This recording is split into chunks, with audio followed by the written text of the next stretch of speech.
Hi, good evening. My name is Dr. Ravali and I'm second year medical student. Can I know your name and age, please? My name is Rajkumar. My age is 25. Okay. Do you have any pain in your body? No. Okay. Today I'm going to examine your musculoskeletal system. First inspection. Inspect the shoulder and shoulder girdle anteriorly, then scapulae and related muscles posteriorly. Note any swelling, deformities, muscle atrophy or fasciculation. Then inspect the whole upper extremity for color, skin alteration or unusual bony contours. Palpation. Palpate the bony contours and structures of shoulders. Begin medially at sternoclavicular joint, then from behind palpate the acromion, then coracoid process, greater tubercle, basipital groove and tendon, then subacromial and subdeltoid bursae. Now let's examine the motion. First, flexion. Ask the patient to raise his hand in front of him and over the head. Extension. Raise your arms behind you. Abduction. Raise your arms out to the side and over the head. Next, adduction.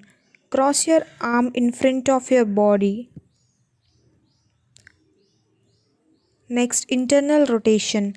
Place one hand behind your back and touch your shoulder blade.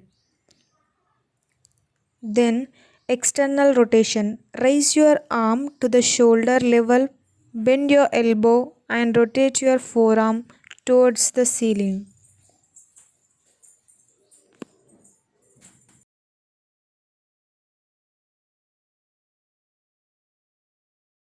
Now, crossed body adduction test. Adduct the patient's arm across the chest.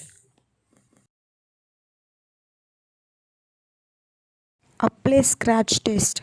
Ask the patient to touch the opposite scapula. If the patient touches the scapula from the upward side, it tests the abduction and the external rotation. If the patient touches the scapula from the downward side, it tests the adduction and the internal rotation. Knee impingement test. Press on the scapula to prevent scapular motion with one hand and raise the patient arm with the other. This compresses the greater tuberosity of the humerus against the acromion. Flex the patient's shoulder and elbow to 90 degrees with the palm facing down. Then with one hand on the forearm and one on the arm. Rotate the arm internally. This compresses the tuberosity against the supraspinatus tendon and coracoacromial ligament.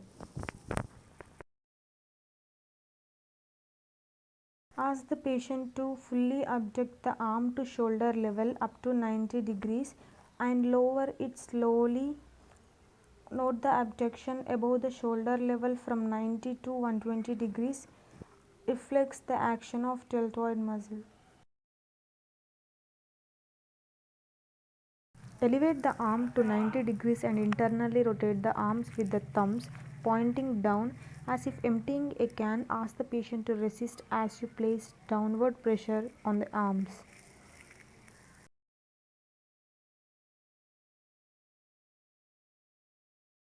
First, inspect the position of the hand in motion for smooth natural movement.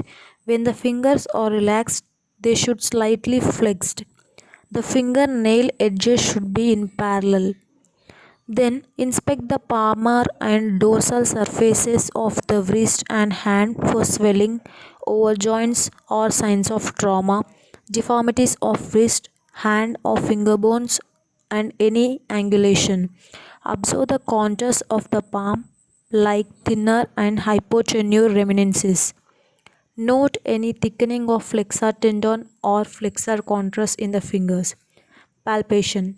First, palpate the wrist joint, then palpate the anatomic stuff box, then palpate the metacarpal phalangeal joints, then distal interphalangeal joints, which you might found Harbeden nodes, and proximal interphalangeal joints where you might found Bocard nodes. Now examine wrist range of motion. First, flexion. Ask the patient to palms down, point your fingers down the floor. Extension. Palms down, point your fingers towards the ceiling.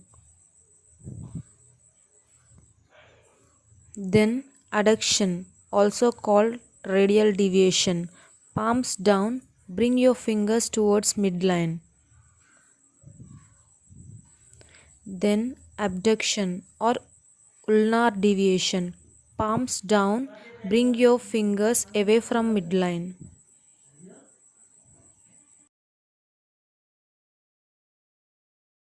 Test hand grip strength by asking the patient to grasp our second and third fingers.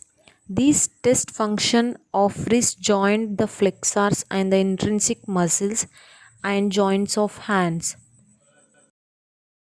To test thumb function, ask the patient to grasp the thumb against the palm and move the wrist towards the medial line in ulnar deviation. Ask the patient to place the fingers and thumb in neutral position facing palm up and move thumb anteriorly away from the palm for the thumb abduction. By tapping lightly over the course of median nerve in the carpal tunnel.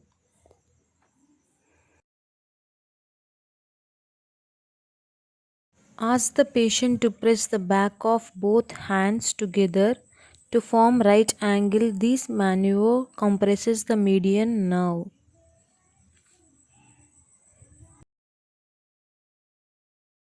Inspection. The alignment and contours of the knee. Observe any atrophy of the quadriceps muscle. Inspect for any loss of normal halos around patella, a sign of swelling and suprapatellar notch. Note any other swelling around the knee. Palpation. Ask the patient to sit on the edge of examining with knees in flexion. In this position, the bony landmarks are more visible and the muscle tendons and ligaments are more relaxed. To palpate tibiofemoral joint, face the knee of the patient. Place your thumb in the soft tissue depression on either side of particular tendons. Identify the groove of tibiofemoral joint. Note that inferior pole of patella lies tibiofemoral joint line. To palpate medial and lateral menisci, press on the medial soft tissue depression along the upper edge of the tibial plateau. With the tibia slightly internally rotated, place the knee in slight flexion and palpate the lateral meniscus along the lateral joint line.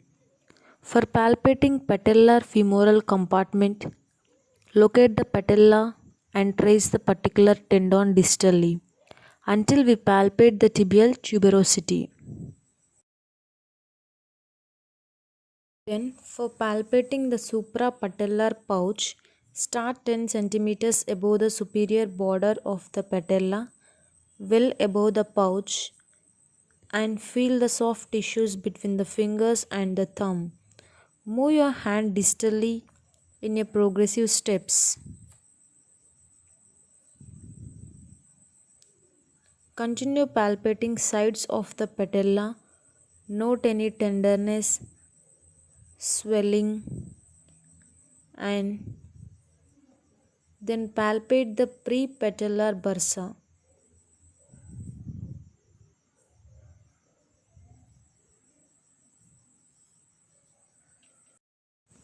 To examine knee range of motion, flexion. Bend or flex your knee. Extension. Straighten your leg.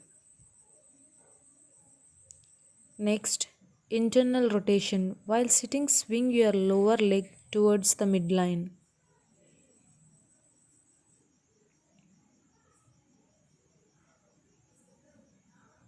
Next, external rotation. While sitting, swing your leg away from the midline.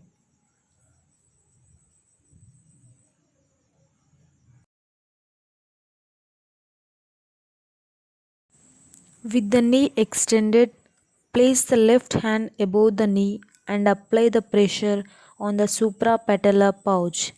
Displacing the fluid downward, stroke downward on the medial aspect of the knee and apply pressure to force fluid into lateral area. Tap the knee just behind the little margin of the patella with right hand. Place the thumb and index finger of your right hand on each side of patella with the left hand. Compress the suprapatellar pouch against the femur. Palpate for ballooning into spaces next to patella under the right thumb and index finger.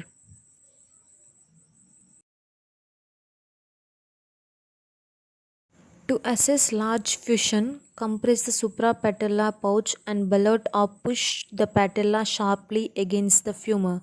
Watch for the fluid returning to the suprapatellar pouch.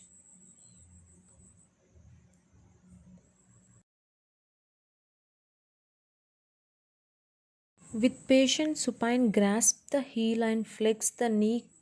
Cup your other hand over the knee joint with fingers and thumb along the medial line. From the heel externally, rotate the lower leg, then push on the lateral side to apply a vagus stress on the medial side of the joint. Same time, slowly extend the lower leg in an external rotation.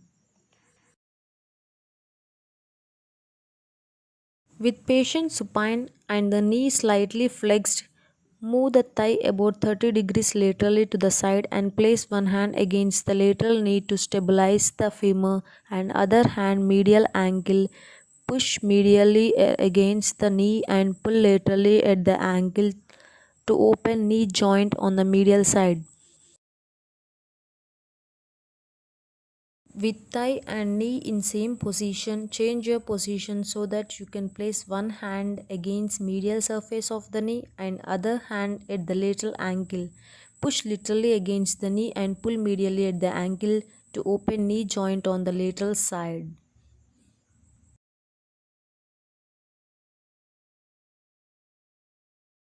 With the patient supine hips and knees flexed to 90 degrees and feet flexed on the table, cup your hand around the knee with the thumb on the medial and lateral joint line and the finger on the medial and lateral insertions of the hamstrings. Draw the tibia forward and observe if it slides forward like a drawer from under the femur.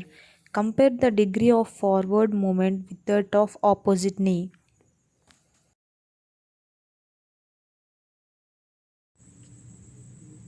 Place the knee in 15 degree of flexion and external rotation. Grasp the distal femur on lateral side with one hand and proximal tibia on the medial side with the other. With the thumb of the tibial hand on the joint line, simultaneously pull the tibia forward and the femur back. Then estimate the degree of forward excursion. Position the patient and place your hand in the positions described for anterior draws test. Push tibia posteriorly and observe the degree of backward movement in the femur. Thank